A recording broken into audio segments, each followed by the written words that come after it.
जी आज कोंडली विधानसभा में हमारे बहुत ही कर्मठ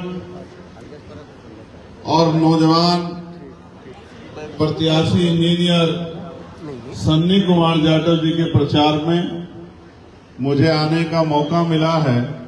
इसके लिए मैं भाई सन्नी कुमार जी का और इनकी पूरी टीम का बहुत बहुत धन्यवाद करता हूं। साथ साथ इस मंच पर उपस्थित हमारी पार्टी संगठन के सभी सम्मानित नेतागण और सामने उपस्थित इस क्षेत्र की महान जनता, मेरी मातृशक्ति, प्यारी बहनों, छोटी बच्चियों, बच्चों, नौजवान साथियों और बड़े बुजुर्गों, अपनी बात को शुरू करते हुए मैं समय समय पर जन्मे सभी संतों, गुरुओं और महान पुरुषों को भी नमन करता हूं। उनमें भी महामानव तथागत बुद्ध, संत शिरोमणि सदगुरु रविदास, भगवान वाल्मीकि महाराज, गुरु नानक देव और संत कबीर, और इनके साथ साथ संत गाडगे जी महाराज, नारायणा गुरु, गुरु घासीदास जी को भी नमन करता हूं।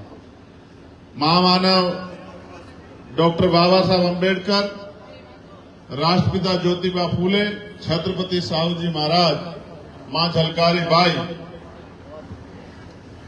बाबू जगदेव प्रसाद कुशवाहा, जननायक कर्पूरी ठाकुर, महामना रामसु वर्मा, चौधरी चरण सिंह जी, कोतवाल धन सिंह गुर्जर, मान्यवर दीना भाना वाल्मीकि और मान्यवर काशीराम साहब को भी नमन करता हूं। सम्मानित साथियों, आज कोंडली विधानसभा में मुझे आने का मौका मिला। कल शाम इसी समय मैं नागपुर, महाराष्ट्र की धरती पर था। नागपुर, जहां डॉक्टर बाबा साहब अम्बेडकर ने धम्म की दीक्षा ली, वहां एक पवित्र स्थल पर मुझे जाने का मौका मिला। वो पवित्र स्थल जहां पूरे देश दुनिया से हमारे सम्मानित भंतेगण पहुंचे थे।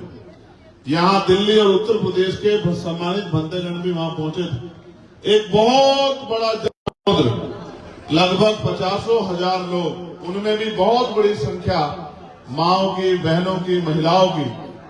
रात को 12 बजे तक मैं वहां रुका। फिर उनसे मिलने के बाद वापस नागपुर आया। 3 बज गए, 3:30 बजे सोया, 5 बजे वहां से निकला, फ्लाइट ली, दिल्ली आया। दिल्ली आके सीधा हाउस गया। हाउस में आज राष्ट्रपति जी का अभिभाषण था। उसको खत्म होने के बाद फिर अपने और काम निपटाए और अब आपके बीच में भाई सन्नी जी के प्रचार में मुझे आने का मौका मिला।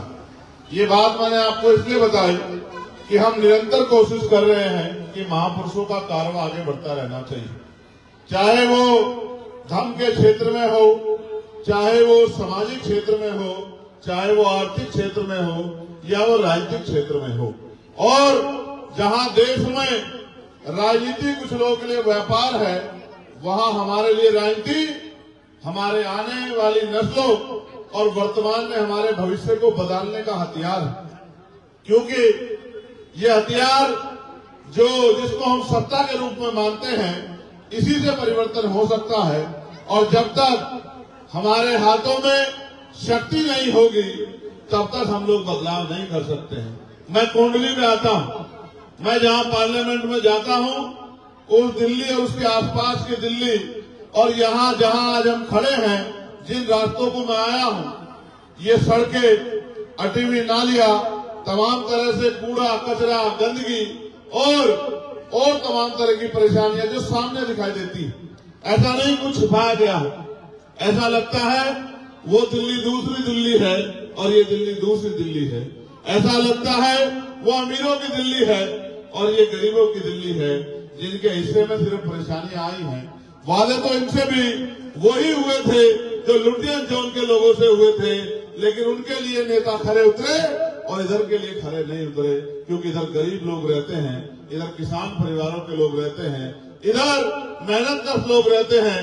इसलिए जहां पैसे वाले लोग रहते हैं उनका भला हो रहा है और गलती नेताओं की भी नहीं है, क्योंकि आजकल देश में पैसे वालों का बोलबाला है, पैसे वालों की बात आगे बढ़ रही है, सरकारें पैसे वालों के अधीन हैं, पैसे वाले, बिजनेस वाले, उद्योग वाले जो भी कहते हैं सरकार उनका काम करती है।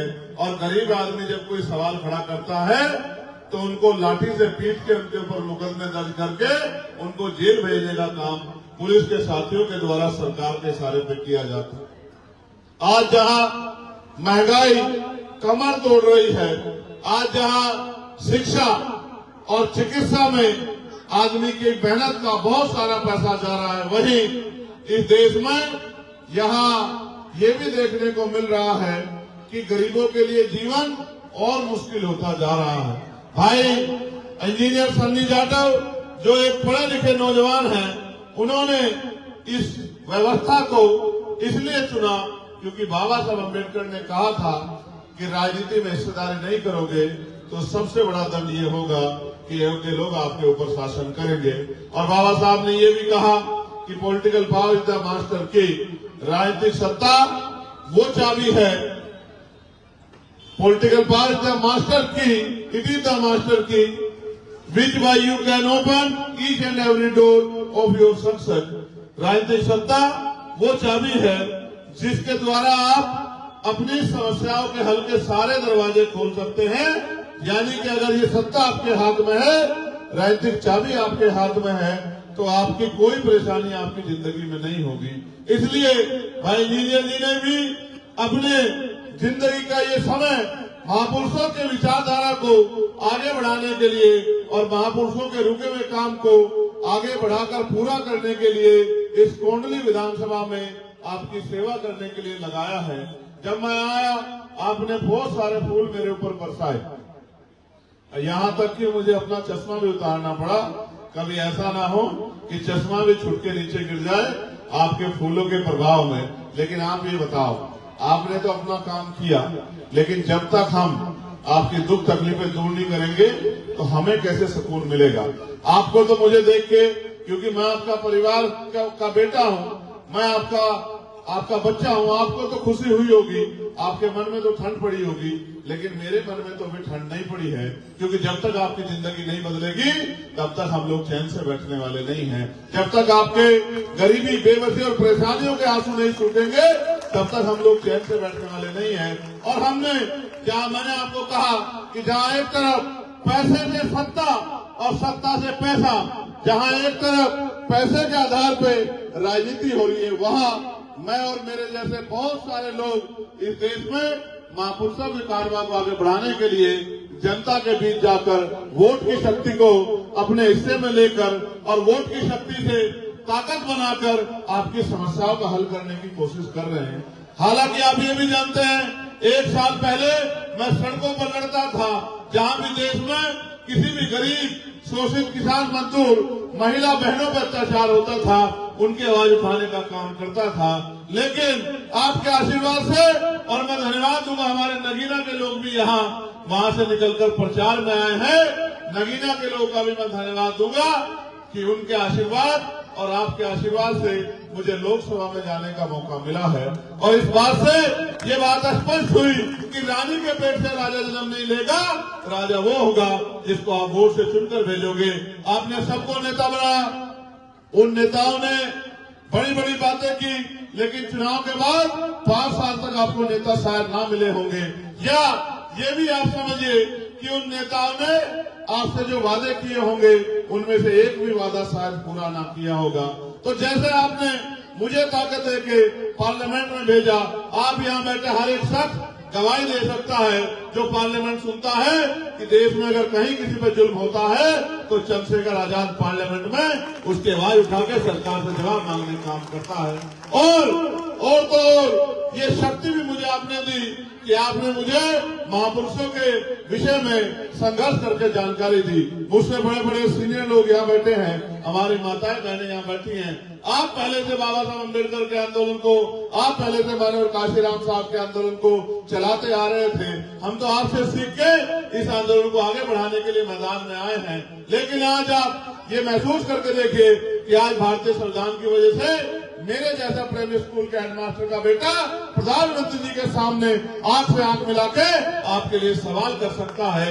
ये शक्ति संविधान ने दी है, लेकिन संविधान ने जब शक्ति दी है तो इस शक्ति का प्रयोग भी हमें करना आना चाहिए।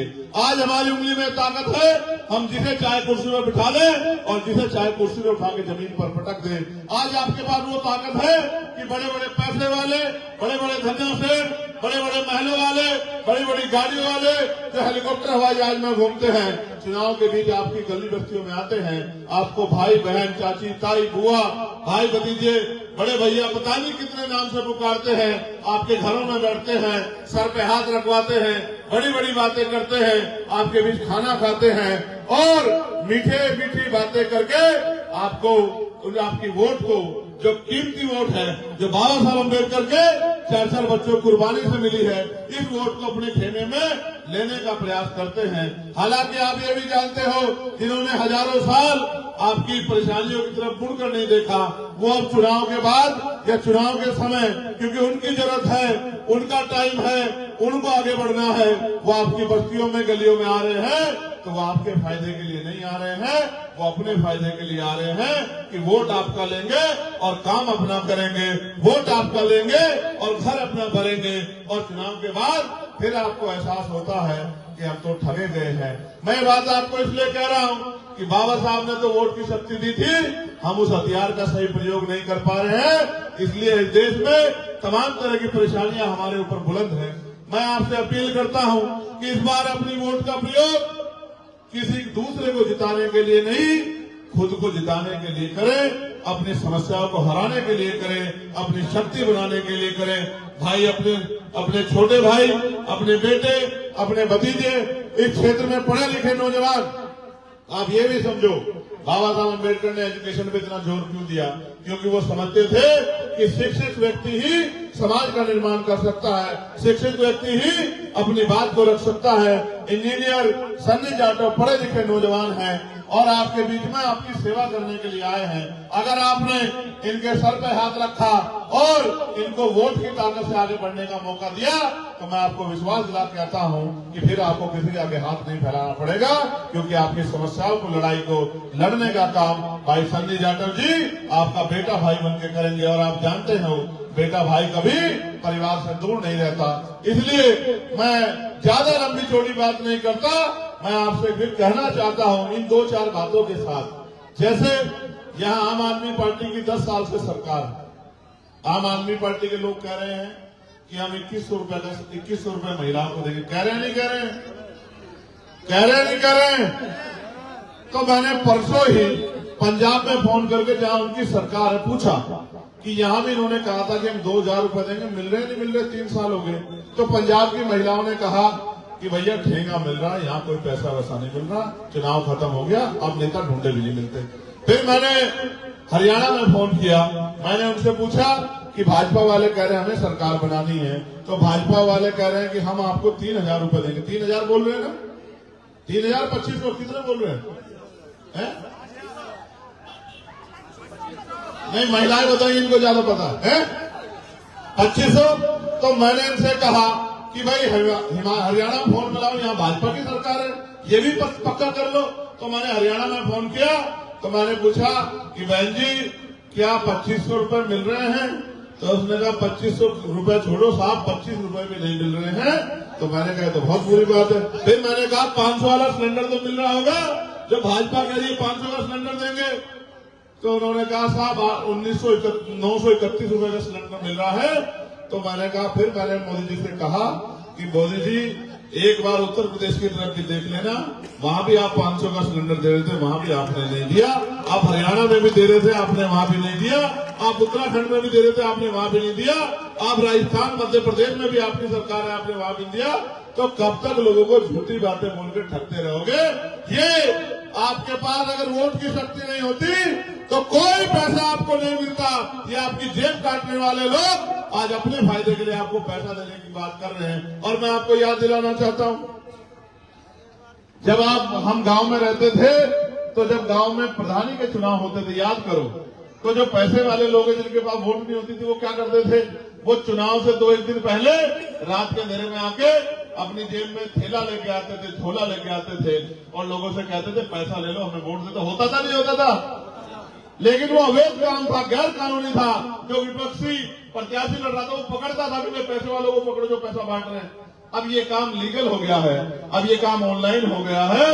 अब सीधा पैसा दो और वोट लो। बताओ ये वोट की खरीदारी है या नहीं, ये बताओ। बताओ खरीदारी है या नहीं, ये बताओ। और बताओ बाबा साहब के बच्चे क्या वोट बेचेंगे अपना? ये बाबा साहब अम्बेडकर ने वोट हमें बेचने के लिए नहीं दिया, ये गुलामी से मुक्ति के लिए दिया है, ये इज्जत सम्मान की जिंदगी के लिए दिया है। इसलिए वोट का सौदा करने वाले लोग कभी आपके जैसे नहीं हो सकते। वो बाबा साहब का नाम इसलिए लेते हैं कि आपकी भावनाएं बाबा साहब के साथ जुड़ी हैं, वरना बाबा साहब का सम्मान कितना अन्य पार्टियों ने किया और कितना आज की पार्टी कर रहे हैं, ये आप और मैं सब जानते हैं। क्योंकि बाबा साहब का सम्मान उनका नारा लगाने से नहीं होता, बाबा साहब का सम्मान उनके विचार पे चलने से होता है, उनके विचार को आगे बढ़ाने से होता है। रही तीसरी पार्टी, अब उसको मैं क्या कहूं, वो तो इतने बुरे हाल में है कि उसके ऊपर कुछ कह के तो समय खराब करना है, इसलिए मैं उस पर समय नहीं खराब करना चाहता। मैं तो जानता हूं 1-1 मिनट कीमती है। मैं आपसे अपील करता हूं कि अपने और अपने बच्चों के भविष्य के लिए और महापुरुषों के आंदोलन को आगे बढ़ाने के लिए जो कर्ज हमारे ऊपर है उसको उतारने के लिए इस बार हमें सबको मिलके खुद को जिताना है और केतली का बटन दबाना है। और 5 तारीख को जब हम वोट डालने जाए तो हम याद रखें ये वोट हमारी शक्ति है, इसको दुश्मन को नहीं देना है, इसको अपने हाथ में लेना है और इस शक्ति के जरिए परिवर्तन करके दिखाना है। बताओ मदद करोगे नहीं करोगे?